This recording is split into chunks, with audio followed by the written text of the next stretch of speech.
안녕하세요. 이번 딥다이브에 오신 것을 환영합니다. 당신께서 나눠주신 자료, 바로 그 손동환 박사님의 바이블 메시지인데요. 미국 힐링 커뮤니티 교회에서 전해진 내용인데 많은 분들께 큰 울림을 주었다고 하더라고요. 네, 그래서 오늘 저희의 임무는 이 메시지, 특히 사도행전 2장 37절부터 47절 말씀을 통해서 본 교회 본래의 모습에 대한 손 박사님의 통찰, 그 핵심을 좀 뽑아서 당신께 잘 전달해 드리는 겁니다. 손 박사님께서 강조하시는 교회의 본질이 뭘지 한번 같이 흥미로운 지점들을 찾아가 보죠. 바로 시작해 볼까요? 네, 좋습니다. 이 메시지는 뭐랄까, 교회란 과연 무엇인가 하는 아주 근본적인 질문부터 던지고 시작해요. 단순히 눈에 보이는 건물이나 사람들이 모이는 어떤 조직체, 그 이상이라는 거죠. 네, 첫 번째로 딱 짚어주시는 게 교회가 건물이 아니라는 점이잖아요. 손 박사님은 심지어 예배당이라는 표현을 더 선호하신다고 할 정도로 그 물리적인 공간 자체는 본질이 아니라고 강조하시네요. 맞아요. 친교 모임이나 봉사단체 이런 것도 아니고요. 그럼 본질은 뭔가요? 핵심은 바로 살아계신 그리스도의 현존입니다. 메시지에서도 나오지만 두세 사람이라도 그리스도의 이름으로 모인 곳, 바로 거기가 교회라는 거죠. 아, 그리스도가 머리시고 교회는 그분의 몸이라는 비유처럼요? 네, 그렇죠.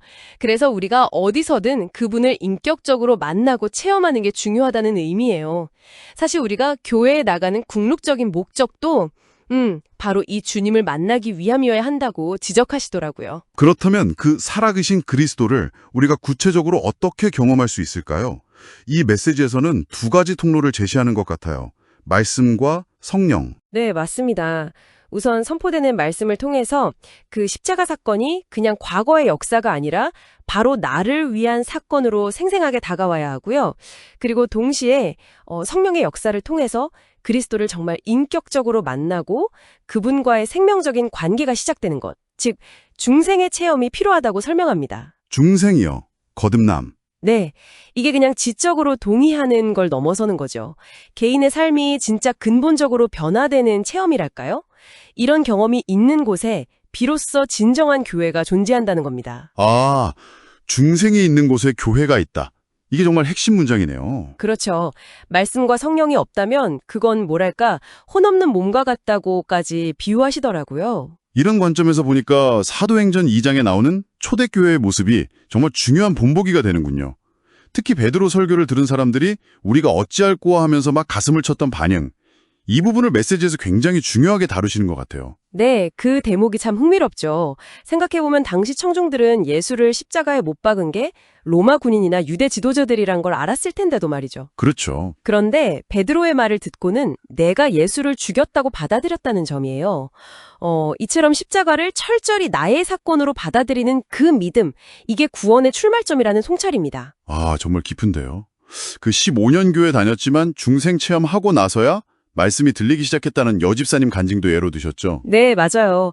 그전까지는 남편이나 시어머니가 들어야 할 말씀이라고 생각했다는 대목이 참 인상 깊었어요. 비로소 나에게 주시는 말씀으로 듣게 된 거죠. 초대교회의 또 다른 특징으로 경건한 두려움도 꼽으셨어요. 이게 그냥 무서워하는 공포랑은 다른 거겠죠? 그렇죠. 살아계신 하나님의 임재 앞에서 느끼는 어떤 거룩한 떨림, 경외심 같은 거라고 봐야죠. 사도행전에도 사람마저 두려워하는데 라는 구절이 나오잖아요. 네, 맞아요. 그리고 사도행전 5장에 나오는 아나니아와 삽비라 부부 이야기, 이게 아주 강력한 예시로 등장합니다. 성령을 속이려 했을 때 즉각적인 심판이 있었고 그 결과 온 교회가 오히려 더 큰 두려움을 느꼈다는 기록을 상기시키시죠. 그러면서 오늘날 교회가 이 경건한 두려움, 그러니까 어떤 영적인 긴장감을 좀 잃어버린 것이 큰 약점일 수 있다고 지적하시는 것 같아요. 그렇군요. 교회가 그냥 함부로 말하고 행동하는 사교 모임이 아니라 정말 그리스도의 영이 살아 숨쉬는 곳이기에 경외심으로 대해야 한다는 그런 강한 메시지로 들리네요. 네, 바로 그 점입니다. 하지만 또 이런 내적인 체험이나 경건함에만 머물러서도 안 된다는 점도 분명히 아시는 것 같아요. 초대교회도 처음에는 예루살렘 공동체 안에서 기쁨과 교제에 만족하려 했지만 네, 맞아요. 결국에는 핍박이라는 외부 압력을 통해서 흩어지게 되고 그 과정에서 오히려 복음이 더 널리 전파되었다는 그 역사를 지적하시죠. 교회가 그냥 안에만 머물러 있으면 안 된다는 거군요. 그렇습니다. 교회는 살아있는 생명체와 같아서 안으로든 밖으로든 계속 성장하고 확장되어야 한다는 점을 강조하세요. 성장을 멈춘 생명은 결국 썩거나 도태될 수밖에 없다는 거죠. 그 성장이 단순히 교인수 증가만을 의미하는 건 아니겠고요. 물론이죠. 복음을 전하고 증거하는 그 사명, 때로는 순교까지 감수하면서 세상으로 뻗어나가는 그 역동성까지 다 포함하는 개념입니다. 자, 그럼 오늘 내용을 한번 정리해 보겠습니다. 손동원 박사님의 메시지가 그리는 교회 본래의 모습은 그러니까 건물이 아니라 살아계신 그리스도의 임재 그 자체다. 네. 그리고 그 임재는 말씀과 성령을 통한 개인의 중생 체험으로 실현되고 이건 공동체 안에 경건한 두려움과 또 참된 기쁨을 가져온다. 맞습니다. 그리고 여기서 멈추는 게 아니라 세상을 향해서 끊임없이 복음을 확장해 나가는 그런 생명력 있는 공동체. 이게 핵심이라고 할 수 있겠네요. 네, 정확합니다. 결국 교회란 무엇인가라는 질문에 대해서 그리스도 중심성, 그리고 개인의 변화 체험, 공동체의 거룩함, 마지막으로 세상을 향한 사명 완수, 이 4가지 키워드로 요약될 수 있는 아주 깊은 통찰을 제공하는 메시지라고 생각해요.